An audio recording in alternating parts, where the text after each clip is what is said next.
Isabella with NetLease TV. I'm here with my associate Stephen. Hi, Stephen. How you doing? Thank you for being on NetLease TV. We're talking about sale-leasebacks and other transactions. Stephen, tell us a little bit about some of the transactions that you've been involved with sale-leaseback, net lease properties.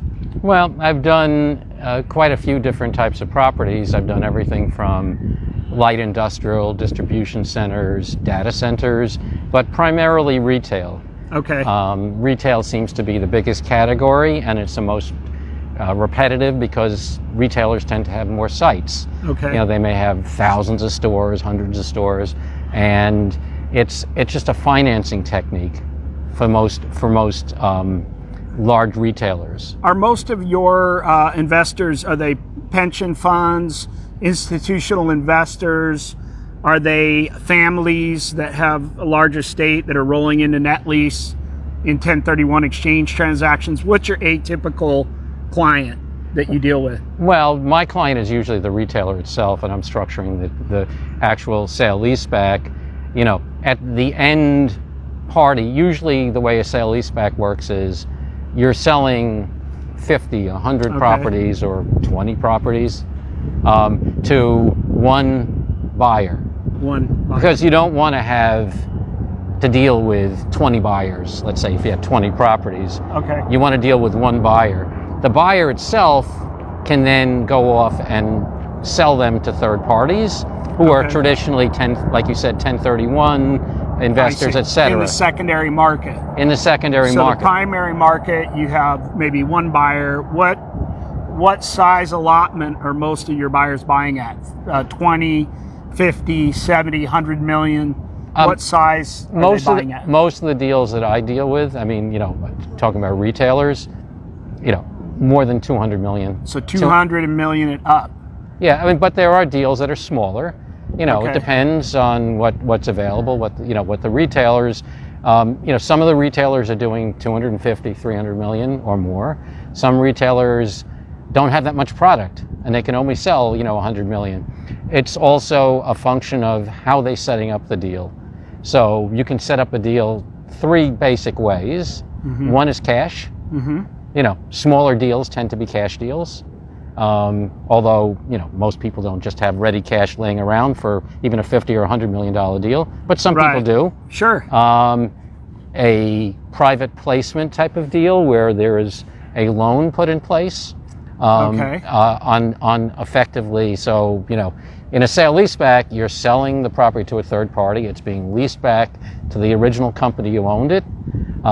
It's a triple net bond type of lease.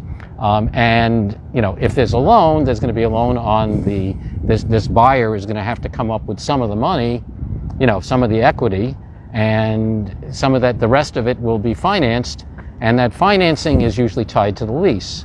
And if you have a typical lease for one of these sale-leasebacks, it may be 20, 25 years, and the financing is generally very similar in length, coterminous with the amount of the lease initial term. So coterminous with the lease term, and so if you're doing a 25-year lease, you do a 25-year self-liquidating loan. That's right. Fully amortizing, so at the very end of it, you own it free and clear, whoever's doing the sale-leaseback. That's right. They don't have a balloon, and if the tenant moves out on you, you don't have a loan anymore, you just re-tenant the building. If the tenant moves out, you mean at the end of the initial term? At the initial primary term, That's you right. have no loan balance. That's right, but you have a property that has some value to it. It has a building, it's been developed, and perhaps you can release it or you can sell it. You know, at that point, you've done what you've done with it. You know, in many cases, the retailer wants this property for long term because the retailer doesn't just take a 20 or 25 year term. The retailer usually has lots of options. Why would a retailer want to do this? Again, just for the 100% financing? And are you seeing any retailers with a recent change in the law where you have to put leases back on your balance sheet as debt? Are you seeing any lessees where they're doing shorter lease terms because of that? I think that's being considered. So one of the big things about sale-leasebacks is you want to get sale-leaseback accounting treatment. You know, for this, and you obviously have to deal with the fact that there's been a change in the FASB rules, right, to make it effectively a debt, like an instrument of debt, which it probably is, and it's been doing that in Europe for many years. Yeah, people have been talking about maybe shortening the lease terms, but I don't think it really makes that much difference in most cases, because you're not going to get the type of treatment. It's not going to be off balance sheet ever anymore. And you know, you're going to have to deal with it as it is. The real issue for me, or what I think is probably, and I don't know, I'm not in the minds of my clients, but I think in general they look at it as a financing technique, and or if they have other debt, they may have corporate debt if they're a public company, you know, they may be using it as a way to like either reduce their debt or use it as a force multiplier. So they want to develop new stores. What do you think some of these retailers, publicly traded companies, are they, when they change the law where they have to put the leases back on the balance sheet, is that affecting any of their debt covenants as far as having to pay debt off now that their debt to equity went up substantially because they have a lot of leases? Yeah, I'm not sure what they're doing exactly, but I think they've examined it very carefully. I know most of my big public company clients have looked very carefully at this.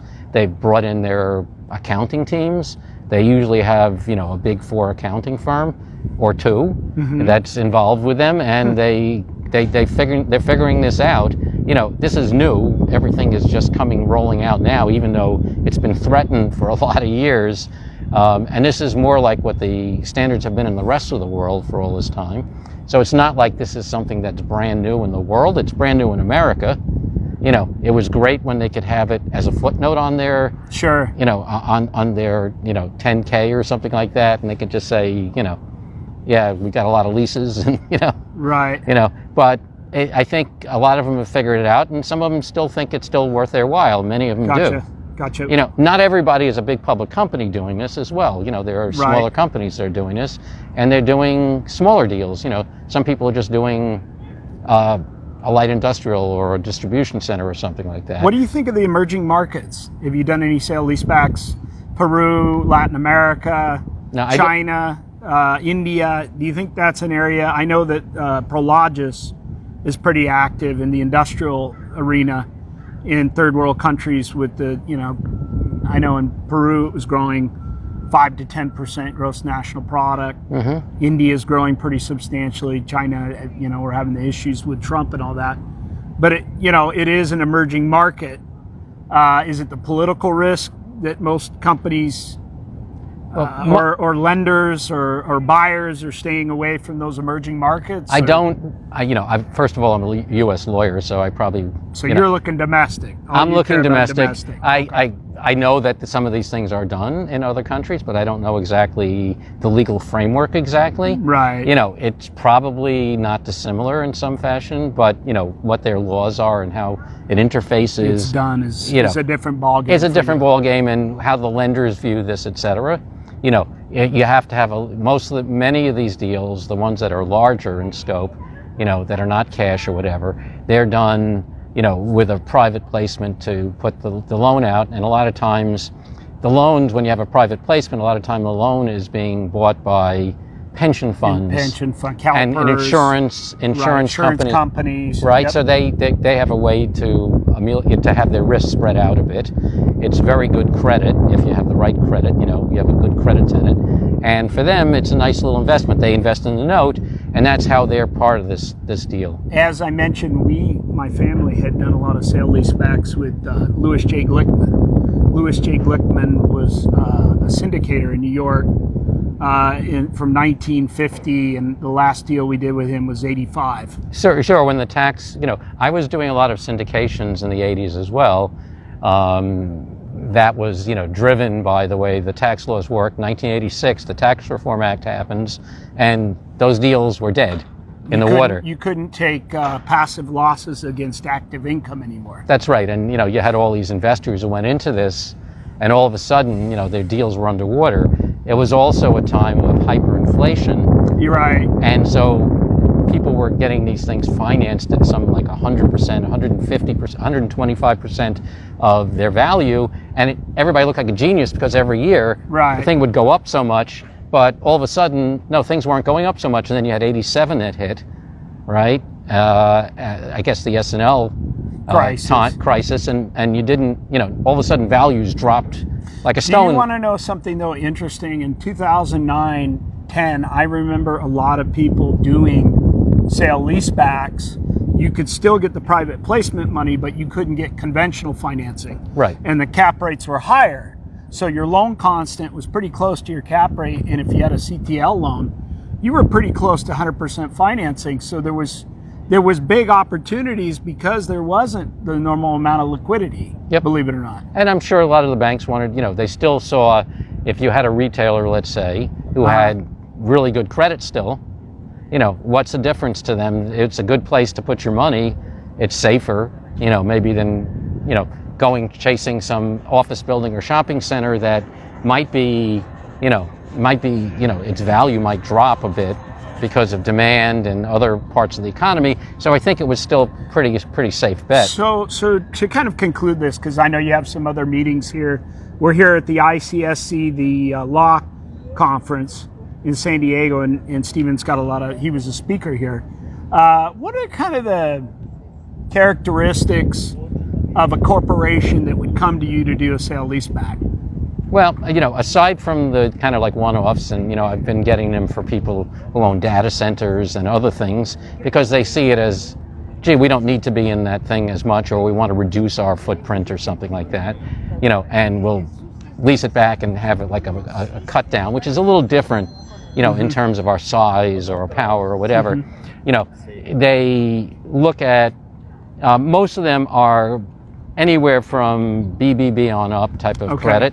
Triple B rated credit. Yeah, they're not. This is investment grade. This is not mostly mom and pops. So it's not franchisee. This is triple B minus or better. That's right. Standard & Poor's. That's most of my grade credit. I've done them with people who have lesser credit, and those are usually not in the same vein. Those are a different type of sale-leaseback. Those are sort of like a one-off type of sale-leaseback. They're not looking at it from the accounting point of view. They're just looking at it, I can take some of this money out. I don't really need to be the owner of this. Let me ask you this. Are you seeking out the companies? Or are they seeking out you? And who do you deal with? I know when we were dealing with Safeway, we dealt with the chief financial officer, not the real estate people. Because it was more considered a finance transaction than a real estate. When you're dealing with these companies, are you dealing with the CEO, the CFO, or the real estate department? I'm usually dealing with, these are transactions that kind of transcend a lot of departments. I'm usually called in by general counsel. Okay. But, if most of the time these deals involve their real estate function, their treasury department, right, especially in the public companies, because these deals really, they have to look at their debt covenants. They have to look at what they're allowed to do, right? Beyond just what makes sense for them. Sure. They usually have to get a certain amount of approvals to get themselves, tax reasons. That's right. They're looking into this pretty deeply before they've done this. In the retail world, when you're dealing with companies that have that sort of credit rating, it's not just like somebody just says, "Gee, sale-leaseback sounds like a good idea." There are people who occasionally say, I saw a seminar on this, or I went to something on an accounting. I heard about this in accounting. I heard about an accounting journal. Can you tell me about it? Learned about it in an accounting journal. So people talk to you about it, and then they're like, "Wow, this sounds kind of complicated." Sure. And these deals don't take this is not a deal you do in like a couple of weeks or a couple of months. A lot of times they take 3, 4, 5 months to get finished, and some people don't have that patience, or they're like, "Well, I can do something simpler." Are most of your buyers getting debt, Stephen? And how do they get around the phantom income issue? Because your interest is going down and your principal is going up, so you're not sheltering. If you got 100% financing, it looks like you have a profit in the IRS's eyes, but you have no money to pay the taxes. Most of the deals that I deal with, the loan is really to pay off the debt. The rent and the debt are pretty much equivalent. Okay. So it's not like somebody is really getting like phantom income particularly. There's an actual cash flow. The loan constant is less than the cap rate they're getting in. They basically they have to put in a certain amount of equity, but they are putting in some equity. They have to put in equity. Okay. Yes, they have to put in equity to make these deals. And most of the time, most clients look at this and they say, all right, if we're evaluating people, who are going to buy this for us, they don't really care at the end of the day that, you know, who the landlord's name is. What they care is, do they have the wherewithal, you know, to put in the equity, and can they do the deal. And can they do the deal, right? Sure. Can they get the deal done? Yeah. Hey, Stephen, I don't want to cut you off. How can somebody contact you that wants to have you to represent them to structure a sale-leaseback?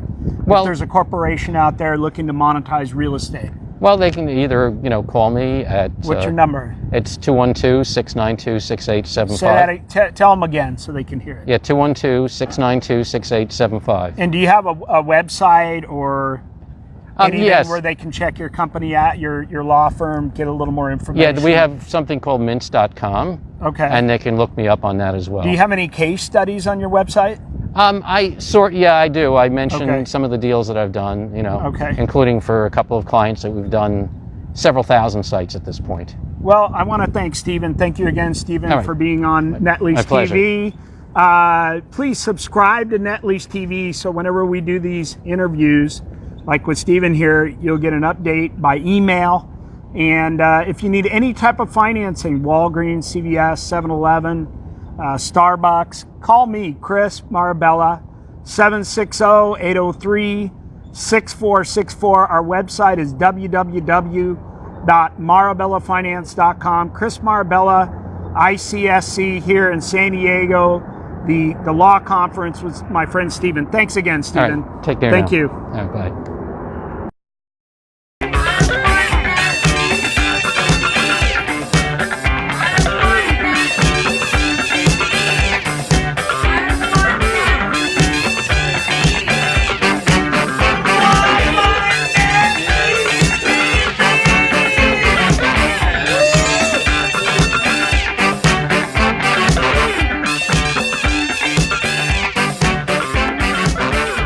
This is Mike Lynn, and I'm glad to be a patron of Net Lease TV. Thanks, Chris.